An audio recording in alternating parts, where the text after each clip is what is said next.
Good morning and welcome to Friday edition of Good Morning Anambra, our discussion segment. How are you? My name is Sijama, and this morning, if possible, we're going to look at the topic, the trending topic. Of course, we know exactly what's going on in this country now, that everybody's gearing up for the 29th May 29th inauguration that is coming up. I don't know how many people are gearing up. Let me just put it that way. But then the fact remains that there are a lot of controversies around this just concluded presidential election. Some are saying, why don't you hold on? Let's finish what is in the cards. And then some people are saying that nothing is going to stop the inauguration. That is unconstitutional for you to stop it. Of course, we were looking at the pages of newspapers this morning, and we saw where the federal government was even saying that as if they stood in for the election, okay, that nothing will stop the inauguration coming in, even when that's case in the court. And some of us are saying, are you not preempting the judgments, or are you now telling us that whatever the court says, you're not going to obey it?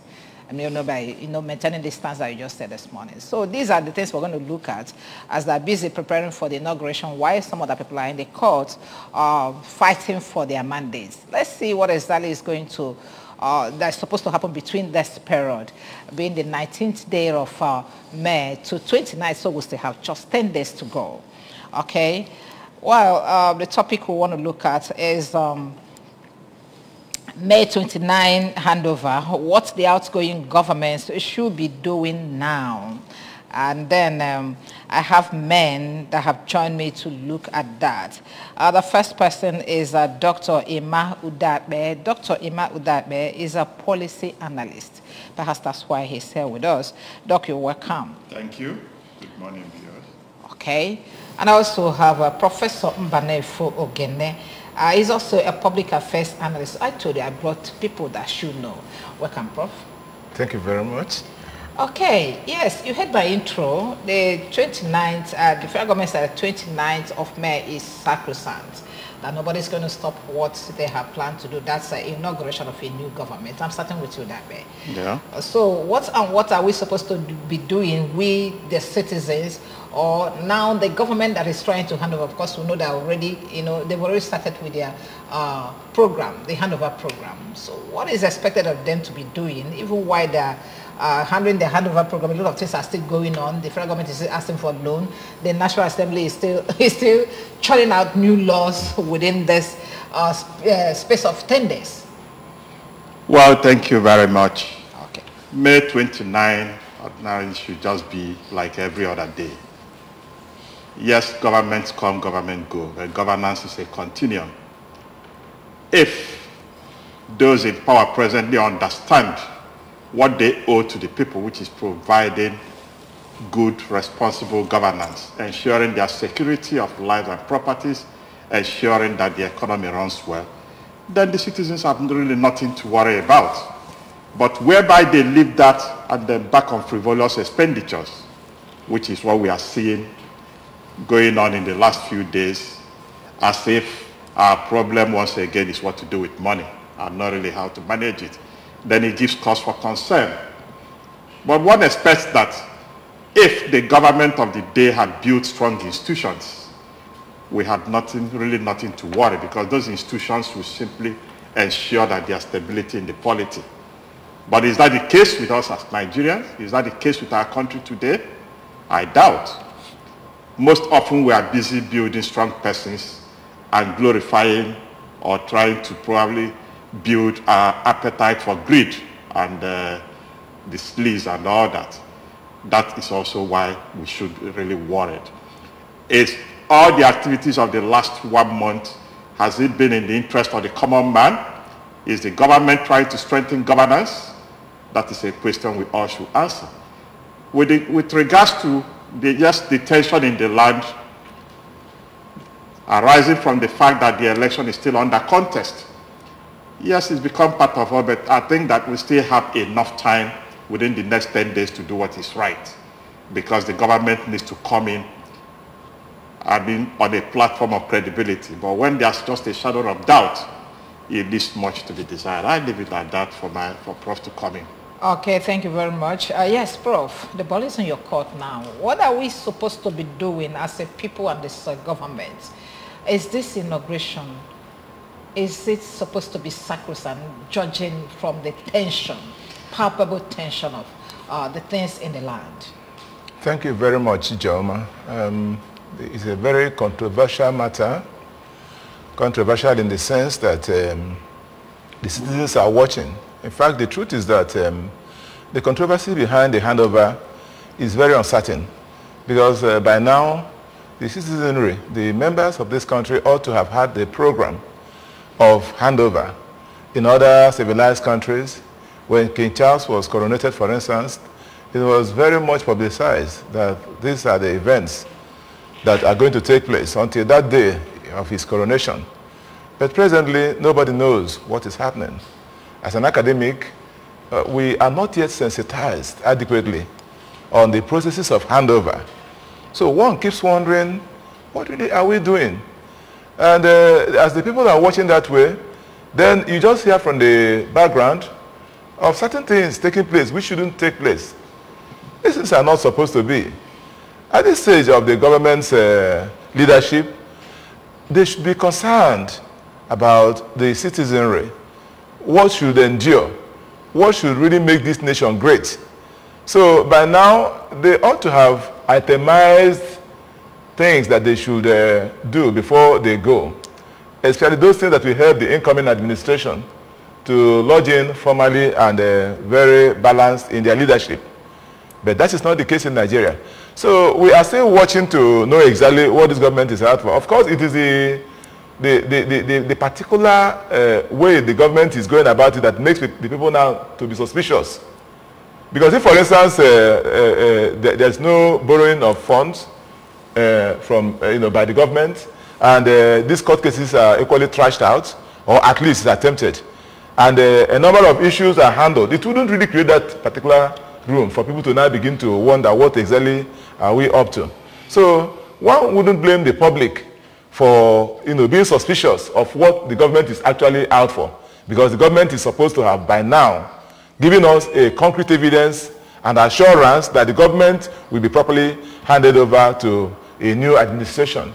So that's the problem, that we are really standing at the limbo. We don't know what exactly is going on now.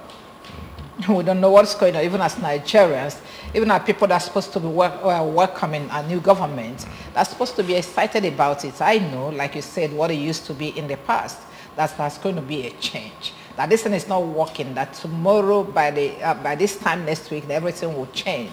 But I don't even know what we want to change in this situation.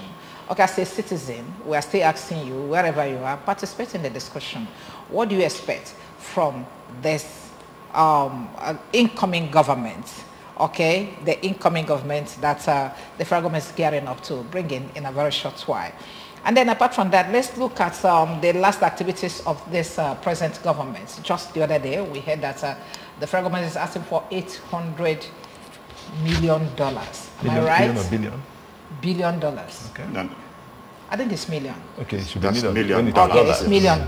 Okay.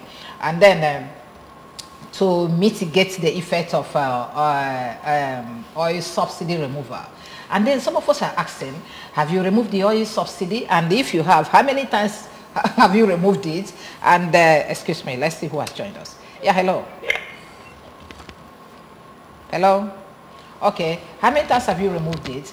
And then what is the cost of the oil subsidy you are removing that you are demanding $800 million to mitigate? Okay, and a whole lot of things.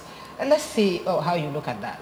Well, I think there's absolutely nothing wrong with the government borrowing, even some few hours to the handover, if the money is actually going to be invested in building the system, building a sustainable future for the country.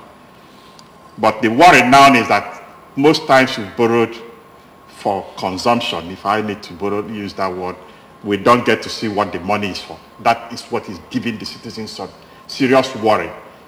So the fact that the government is talking about subsidy, the same government has said they've deferred removal of subsidy to probably the third quarter of the year. That means for the incoming administration to handle. But the money they've also collected, the loan has arrived. They should do the right thing, which is leaving that money intact. If it cannot be returned to those who gave us the money for the time being, then it should be applied somewhere properly warehoused. But a situation where people share that and use it to give themselves probably some parting gifts. Parting gifts for what? Parting gifts for accepting to render service to your nation? That is the worry, actually. When are we going to begin to live as a country? When are we begin to serve selflessly and not serve for self? I mean, it gives one wonder when you hear people say, I've come to serve my people. Most times you see they've come to serve themselves. And that's where we found ourselves with some persons who are taking more money than they know what to do with, so much so that they started burying some of them in sockaway pits and burial grounds. So it shouldn't be. So the fact today is that the government, yes, they have every legitimate right to remain in office and to keep governing until the early hours of May 29, but they must give to the people responsible and responsive governance.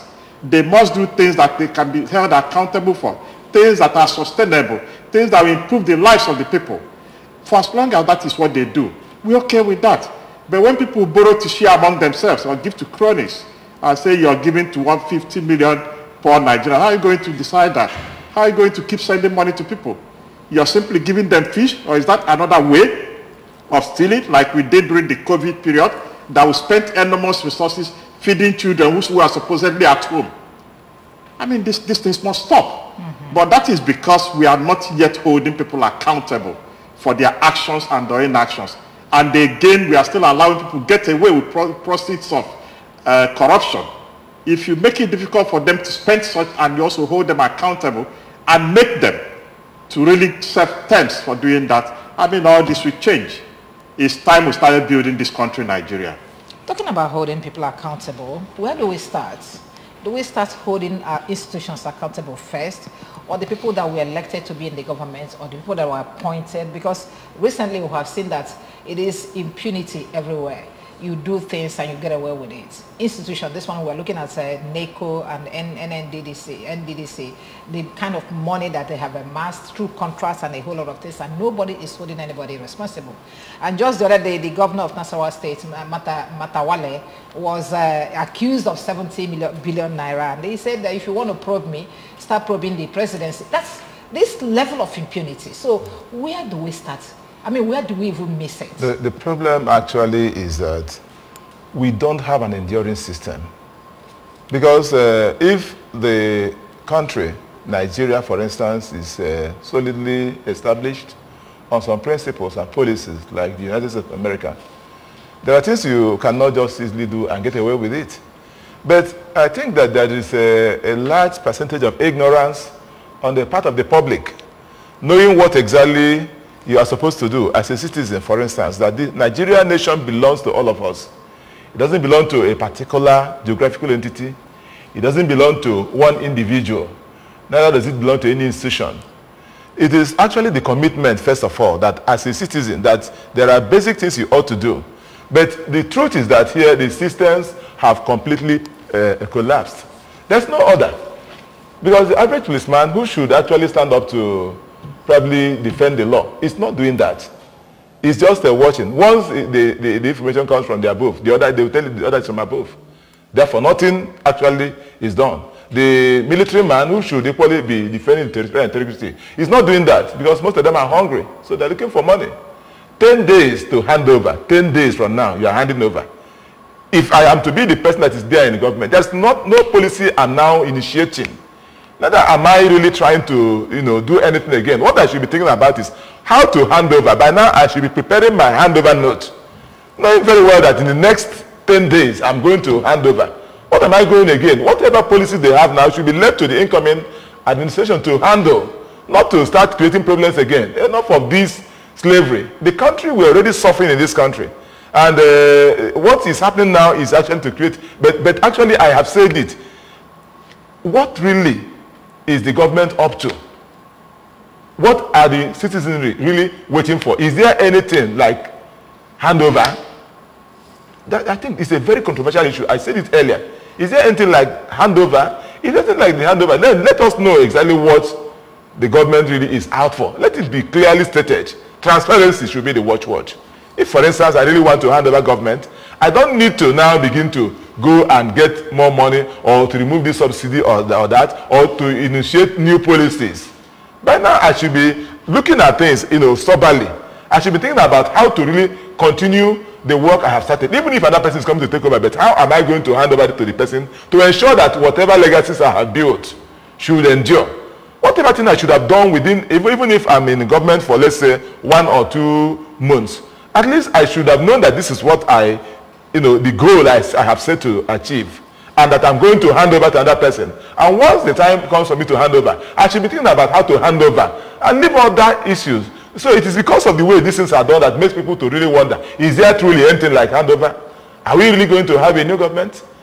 Well, 10 days is not very far from now. It's just about 1 week plus. Let's watch.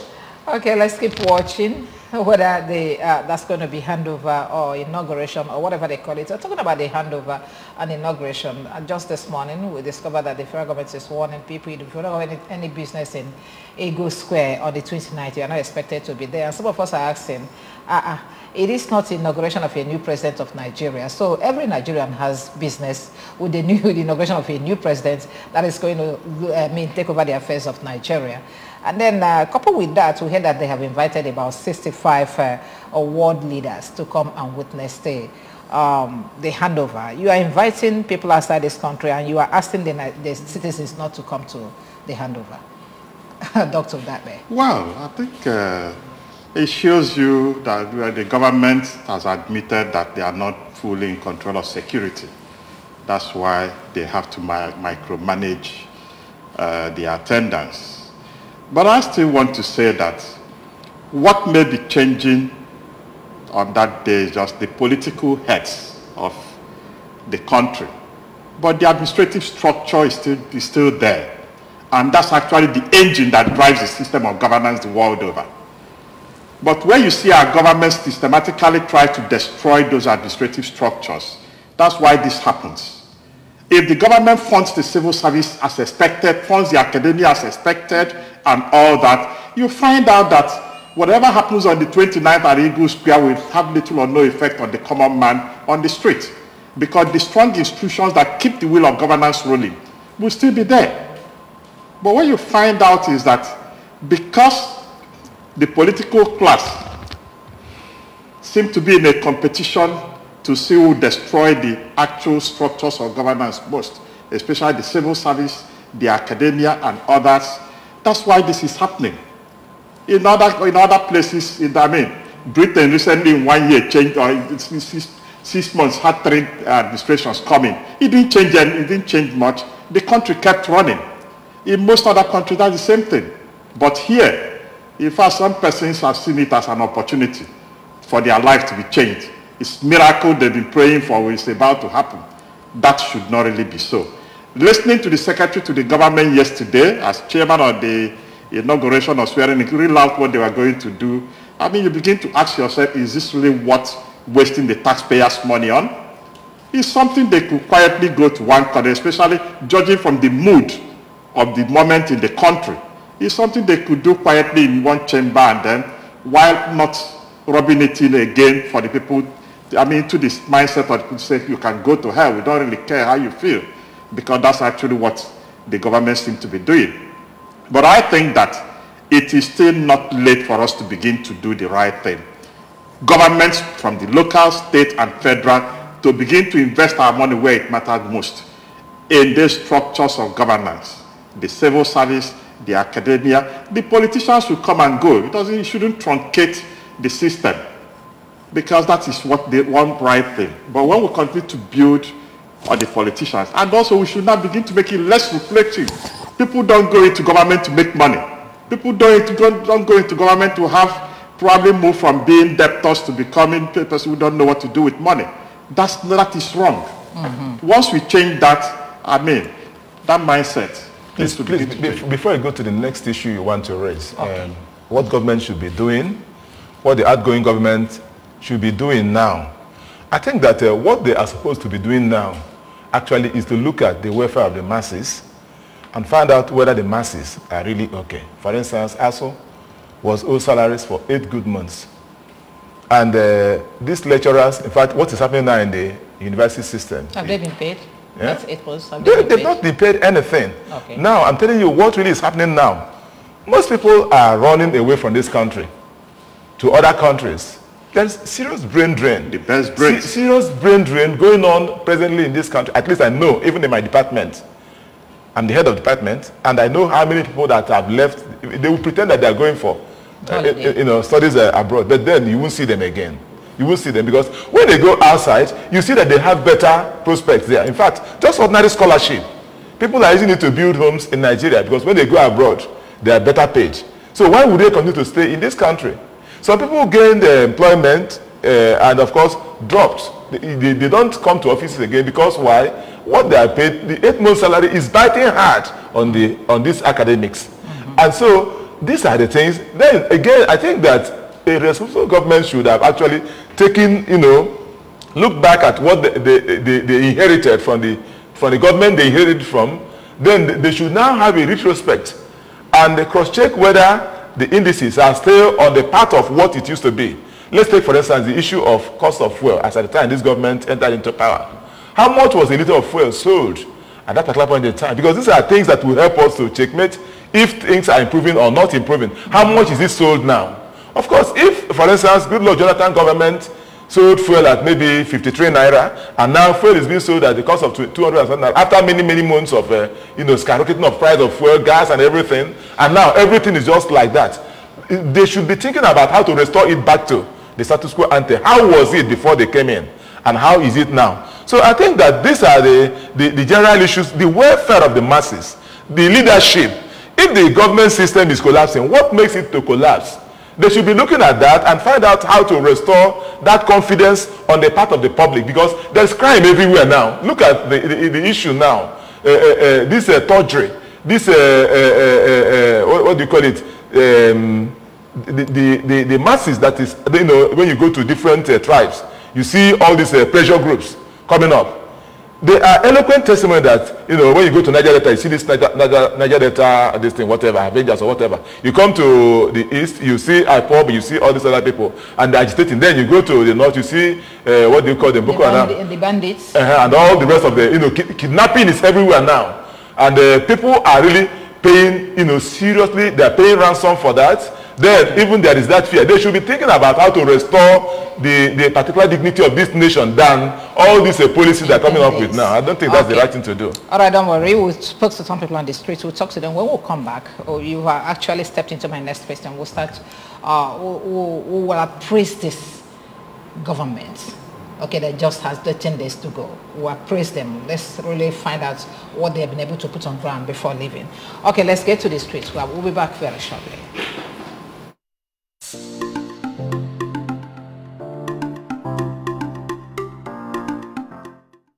Supposed to have been doing now is to round up the project to ensure that they conclude everything before the ending of May, being 29th, when they will hand over. They're supposed not to start embarking on new projects or demanding money or making a request for borrowing money, giving excuses why they should borrow money, why they have limited time to go out of the office. What they're supposed to do is to arrange for conclusion of whatever they are doing, so that before 28th, they might have been ready with all the records on all the projects they have been carrying on with. They might have concluded everything. That is what they are doing. The essence of the borrowing money is to embark on new projects. How can a government who is at the corridor, at the gate of going out, be requesting for loan? They are requesting for loan for what is best known to them, because they are not using it in the best interest of the citizenry. At this time of the day, that the outgoing government should be arranging themselves, getting themselves ready to vacate the seats and vacate the Asama. And this issue of borrowing money and work in progress, I don't think any sane country can accept it. And that shows that our judiciary is weak. I must tell you the truth. The judiciary of this country is weak. Nobody is saying anything. They are even borrowing money more than what we have in our reserve. So the outgoing government is creating a problem that even the successor may not meet up with. So they should be planning how to hand over to the next government. Fortunately, they are still the ruling party. So they should know how to go about it. Whatever they want to do, that would be good for the generality of the people, the masses. That is what we want now. We don't want frivolities again, or telling us you do this, but nothing is done. Let them hand over and then do the needful for us to be happy. The hunger is too much in the society. So we need basic needs. We need it. So when they are handing over, let them hand over basic needs. Water, food, security. If they want to remove subsidy, let them do it if it will help us. We need things that will make us move forward now, period. At this time, we're hearing that the president is not around. And even the incoming president is also not around. At this time, what they should be doing is to be rounding up their accounts. They have to show us their report card so that we can judge them and assess what they did while they were in office. I think the major thing you're supposed to be doing is put these files together. And the files, you know, you mark up what you have done so far because you have a couple of hours to go. You understand? You don't need to talk about any other business of the day, okay? Like you don't have any business to do as of now. You should be talking about packing all his things, giving the ministry to take over government. You understand? Because that's the only thing you have to do. So that, we have a lot of money borrowed already, so we don't need more borrowing. We don't need it. Let's go first and see what the new program is before we start borrowing money. Because you have to borrow money for a purpose. You understand? And for now, I don't think there's any reason why it's borrowing. That's what I mean.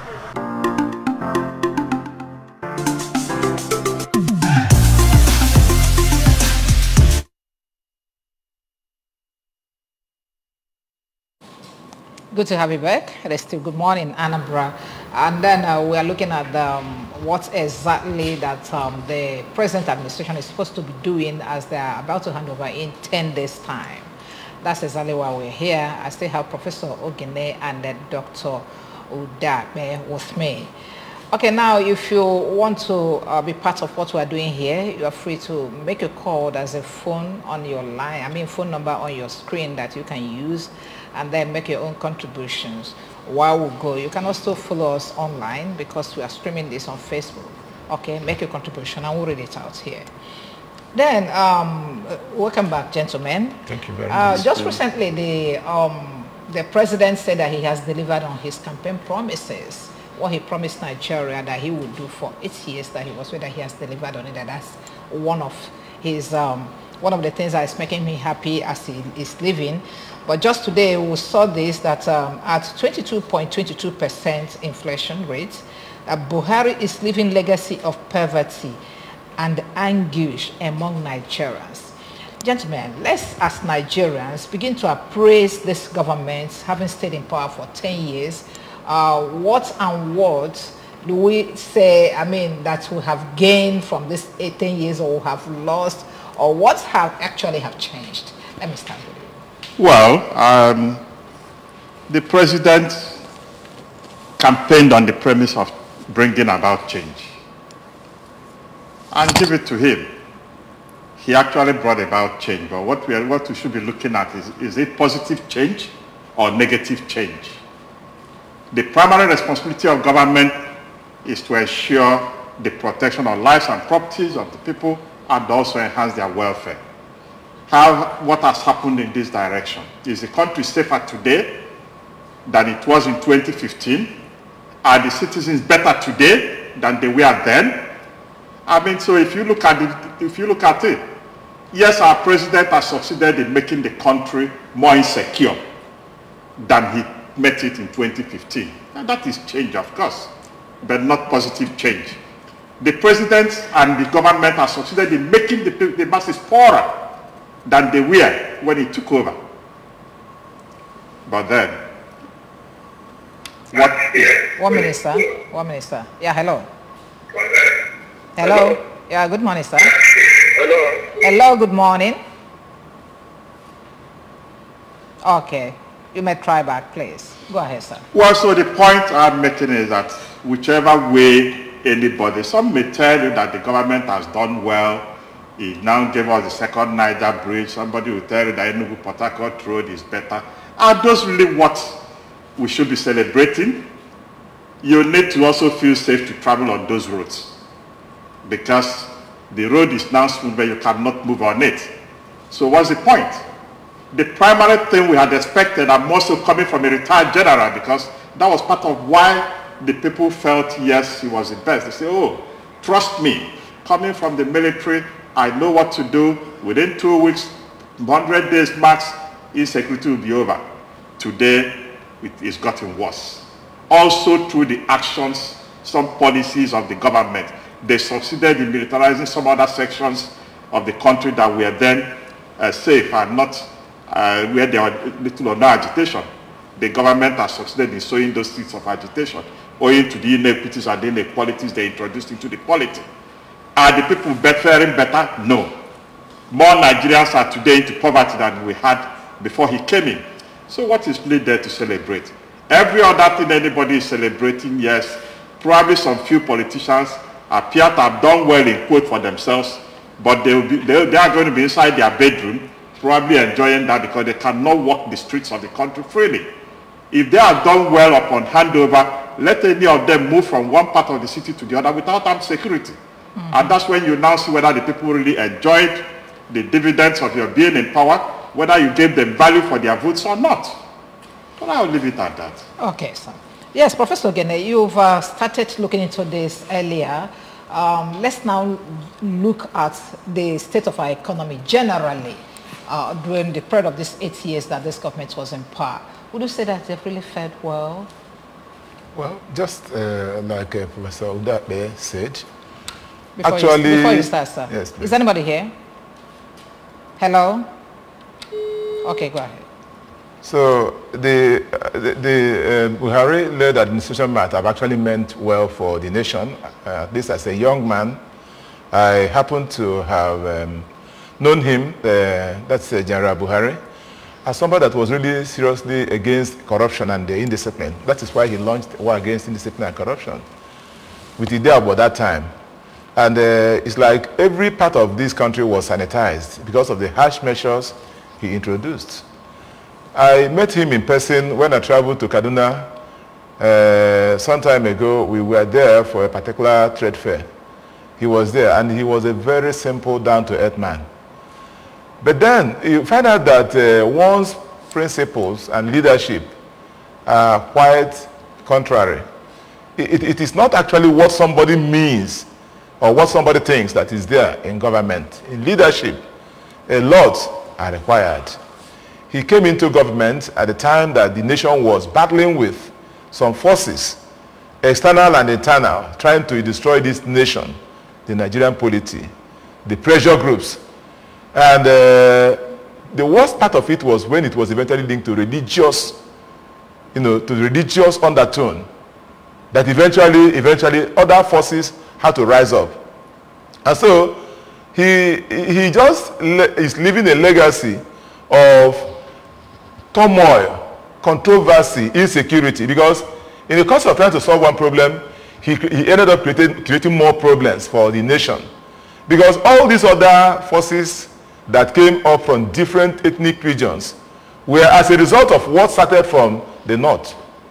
In the course of religious upheaval, trying to introduce some measures that would continue to put this nation in perpetual slavery and bondage. So some other people started now to agitate against what was happening in this nation, Nigeria. And that's what is leaving behind for us. Of course, you know that when there is no peace in any situation or place, what it engenders is suffering by the masses. What it engenders is poverty. What it engenders is failure and all sorts of problems. Today, I must tell you the truth, an average man on the street is suffering. Sometimes I go down to Onisha, I go down to Mbo, and I look around me, even at Oka, and you find out that an average man on the street is no longer living. The civil servant is not living because they are begging. In fact, and now even afraid of going to my village, because if you go there, I'm luckier that at least in my village, I could have some respite, some peace. But there are places, some of my colleagues can no longer go to their father's house, their villages, because why? All these pressure groups, all these kidnappers, all these SNLs are taking over the entire village. You know it happens now. I know. So, and even to move around is a problem, because you do not know what next. Because people are suffering. There is poverty everywhere. So I think that Nigeria, our elites should really find out a way of solidifying better living for this country, Nigeria. So that people, this attitude of get rich quick is part of it. Apart from what the youths are now doing to themselves, the issue of Yahoo boys, everybody wants to live in wealth and splendor without suffering for it, without working for it. That one is a different thing, it's a different ball game. I wouldn't blame Buhari for what our youths are doing, but they are somehow interrelated. Because when the living condition is not favorable to an average man, he looks for a solution.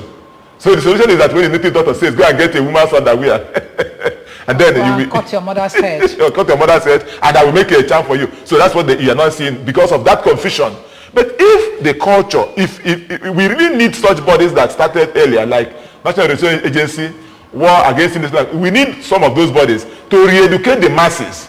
And whoever is coming in as the new president of Nigeria should look inwards from academia, from political class, from the business sectors. They should look for people of reputable characters from the media. I know I was once a media practitioner. And you can bear me witness if you ask about money program when I was in this establishment, the way I used to operate. And I didn't die. I didn't die because I would go to assignment in those days, and while others were waiting for the brand envelope, I would leave and come and report my news. And the people were looking at me as a foolish reporter at that time. But on the long run, the day I was leaving this establishment for the university, people were asking me, so you have sense in your brain? So you mean that you can really be a lecturer? Because look at the way you are dressing, look at the way you are doing things. We didn't know that you even could really get up to that level. What are you going there to do? I say, lecturer. I say, no, even not non-academic staff. So the point I'm making is that we should reorientate the masses and tell them that there is dignity of labor. Not as Kiwe and others who started this country. They really built on that dignity of labor. You can still make it. If really I could make it, others can still make it. But it's just patience and a little effort. We can always build a better country. So the coming administration should look at these factors. Okay. Not just the issue of borrowing money here and there, not just the issue of giving, but at least how to make people to be comfortable. Thank you very much. All right, thank you very much. Yeah. Thank you. Well, when we say let's appraise this government, we know we have three arms of government. We have the executive, the judiciary, and the legislature. Okay, we have just been talking about the executives. Let's look into the legislature and that of the judiciary. What role have they played in these 8 years that have kept us where we are now? Let's start from the legislatures. Well, if you ask me, I'll say that when people apply for jobs, they need to take time to understand the functions or duties of the office to which they are applying. What we have in Nigeria is that most persons just simply want to get to the National Assembly or state assemblies without really bothering to find out what those who go there are expected to be doing. You see somebody campaigning to go to the legislature and is promising the people, I'll build road, I'll do that, as if he's running for an executive position. When people don't understand the job for which they apply for, it will be difficult for them to also function when they get in there. We've practically had, I would say that this outgoing said the National Assembly has been more of a disaster because we had more of persons who are rubber stamps. Persons who go there, except for a few of them who stood out. Most others appear not to really know why they are there. The legislature is supposed to be there to make laws for the good order of the state and to hold the executive accountable to see that those laws are implemented. They are there to also show that when they make laws, it is laws that will reflect the wishes and aspirations and expectations of those they've been sent to represent. But when they go there to simply make laws that panders to their own interest, it negates the essence of sending them there. So I want to, on this other, I think the people should actually now be held accountable, that as you choose to send people to the national or state assemblies, you must also look at their qualifications. Not just the man or woman who will give you money to spend for that period and he goes there to do whatever he or she likes. But just ask yourself, is this person the right person to go and represent me? Will it be the right person who understands what lawmaking is all about? Is it the right person who knows what it takes to do oversight functions and ensure that, in fact, the first law that happens every year is the law of appropriation. And once the National Assembly finishes that, how do they now hold the executive accountable to ensure that funds are appropriated translate to a positive change in the lives of the people who elected them? These are things we don't do. So I think that we should begin to hold people accountable. Yes? Excuse me, sir. Yeah, hello? Hello, good morning. Good morning. Welcome. What's your name? What is your name? Am I on to APS? Yes, you are. Talk to me. Huh? Yes, you are. Talk to me. What's your name and where are you calling from? I'm John Anuma. I'm calling from Sokoto.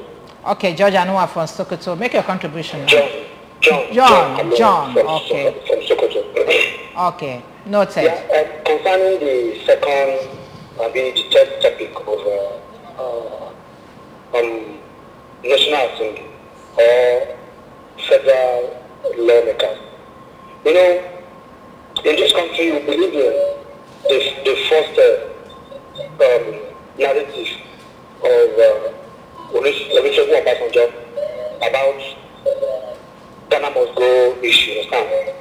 They believe in what can I get from the bill sent from the executive to the House for deliberation. That is what they are there for. And with the recent label of being a rubber stamp, they are all rubber stamp because they are there, according to the middleman, saying they don't even know what they are there for. Actually, they are not there for it because I can remember one of our representatives here, we saw him sleeping in the house, of which is not, that is not a bedroom. Listen, that is my contribution this morning. Thank you. Thank you. Thank you very much, John from Nasarawa, Sokoto. Okay, thank you. Thank you very much. Thank you, sir. Oh, yes. This is what it's like. Like, I know that when this present, Senate president was coming in, his allegiance was that whatever the executive asked me to do, that's what I would do. And that's what this young man is saying, that most of them are just like rubber stamp. Are you there? Yeah, hello? Hello? Hello? Hello, good morning. Good morning, sir. Welcome. What's your name? My name is Okechukwu. Okechukwu, from where? My name is Okechukwu. Where are you calling us from? From Oka. Okay, you're welcome. Go ahead. I'm happy with the discussion of the man at the center. Thank you. I don't know his name because I didn't join on time. Okay, it's Dr. Imauda. Our problem is that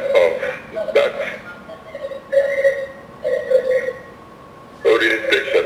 We have gotten our orientation wrong. So we see government business as, I don't know how to describe it, but we have gotten it wrong. That's all I have. Okay. I'm still interested in your discussion.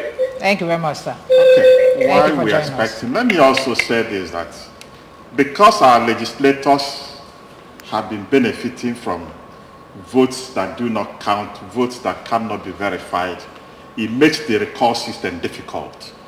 But now that we had Beaver's machine, where you can now accreditation know the actual number of persons that voted and be sure they are real humans, believing that INEC will still retrace their steps from what they did and what they are still trying to do, trying to subvert the will of the people, stop making their votes not to count. Once we get it right, that we know that you became a legislator because XYZ number of persons voted for you. It makes recall easy again, because it will now be easy to get a certain number of signatures to begin the recall process if and when we see you not representing the interest of the people. If and when we see that you've deviated and you started doing service for yourself, not for the community. And more so, the last election, something really good happened for the country. The young people who constitute the majority in this country actually came out to show faith in their country.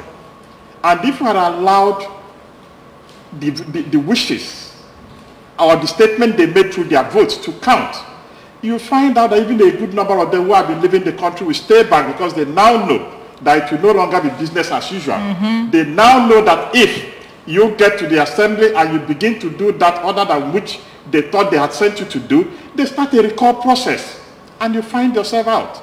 If we can hire you, we should be able to fire you. Simple. But what you find out today is that once you're hired, you become the Lord, you're there, you think you're there for 4 years. It doesn't happen that way. If you hire an employee and it's not performing, you fire. Once our legislators begin to see that happen, everybody will sit up. Then again, we also now begin to also stop celebrating wealth without enterprise. A man gets into the National Assembly or State Assembly poor. Within 1 year down the line, he's become a very rich man, lifestyle, funds he cannot account for. Once we stop celebrating such persons and actually begin to allow the law take its toll on them, people will now go to the National Assembly to simply serve. In some countries, they go to either the academia or some institutions to beg some person, please come and represent us, because we know you understand what it's all about, you do well. And they go there, you serve meritoriously, and you come back and continue your career. But here, once you leave, everybody wants to become a legislator, House of Assembly, National Assembly, because once that happens, you know you have arrived in Nigerian term, arrived probably in thievery, arrived in plutocracy, or arrived in changing the will of the people. Enough should be enough for us as a country. God has been too kind to us. Let me... Yes, you will come in, because we have just taken the legislation.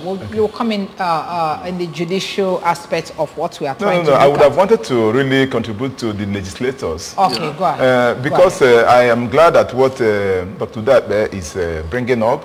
But I want to say, I am glad actually that now, gradually, the orientation of the masses is changing. Now you see youths of this country who can boldly come up and say, enough of all this nonsense, that we want to change. And like Dr. Dabe said it, if actually the government in power should listen to the wish of the masses and allow things to be as the masses wish it to be, not the way that they want it to be, then we should have started a very long process that would have led us to nationhood. The orientation, just like I said it earlier, has to change. People have to know what really it means to be a citizen. It's not just money. It's not money. The issue of sharing formula should end.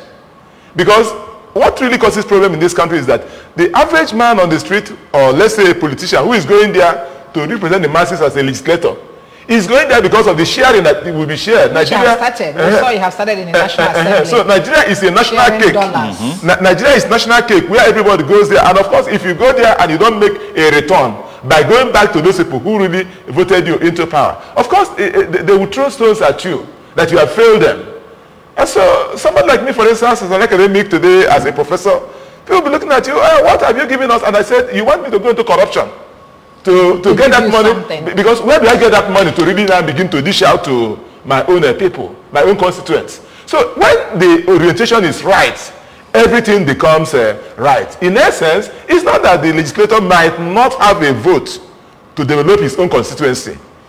The government in power, even from the state to the federal, we know very well that they might have certain kind of opportunities to get some things done for their people. But not the way we are doing it, that you must go and begin to give out money to people. So once the masses, like you said, the employer, all right, decides properly, things will go on properly in this country. So that's what I want to contribute in the issue of legislator. Because the legislation of the country is that mean by somebody going to represent you there, that what you want to do should be done. That truth must be maintained, and our territorial integrity should be defended. So the legislator will come up there and put up these things. then it should now be taken into consideration. So once we have got that, straight, other things will equally move well. Thank you. Thank you very much. Yeah. And then just before we round up, because our time is off, how will you score the judiciary too? Because some analysts say that the bane of a problem now is the judiciary, that they have not really fared well. Well, I think yesterday the judiciary was a force to reckon with. Today they have decided, today Nigeria has happened to them, and they are now in competition with the politicians and all those who do not wish Nigeria well to see who will steal the most. But they now have an opportunity to redeem themselves. And I hope they will seize this opportunity and get it right. All right. That's if the government, if the executive will allow them. Because what happens is that who appoints the judiciary? The judge. Who appoints the judge? If actually they are independent like they used to be before, then the judiciary can really function effectively well. That's the institutional problem we are still having in this country. Let's hope we'll get it better tomorrow. Okay, thank you very much, Dr. Emma Udame. Thank you very much for coming this morning. Thank you. Okay, and I thank you also, Professor Mbanefu Ogene. Thank you for coming, please. Thank you, Ichoma. All right, thank you, Anambra, the Anambra and beyond that watched us. This is Good Morning Anambra. It comes from Monday to Friday every week. And if you don't mind, do remember to join us on Monday for fresh packages that will roll throughout that week. But for now, we are rounding off, and we'll thank you for joining us. Thank all those who that made it happen today, the cameramen, the guys at the MCR, the producer, and all, indeed. Thank you. My name is T. Jama, and I wish you a very happy weekend. Bye for now.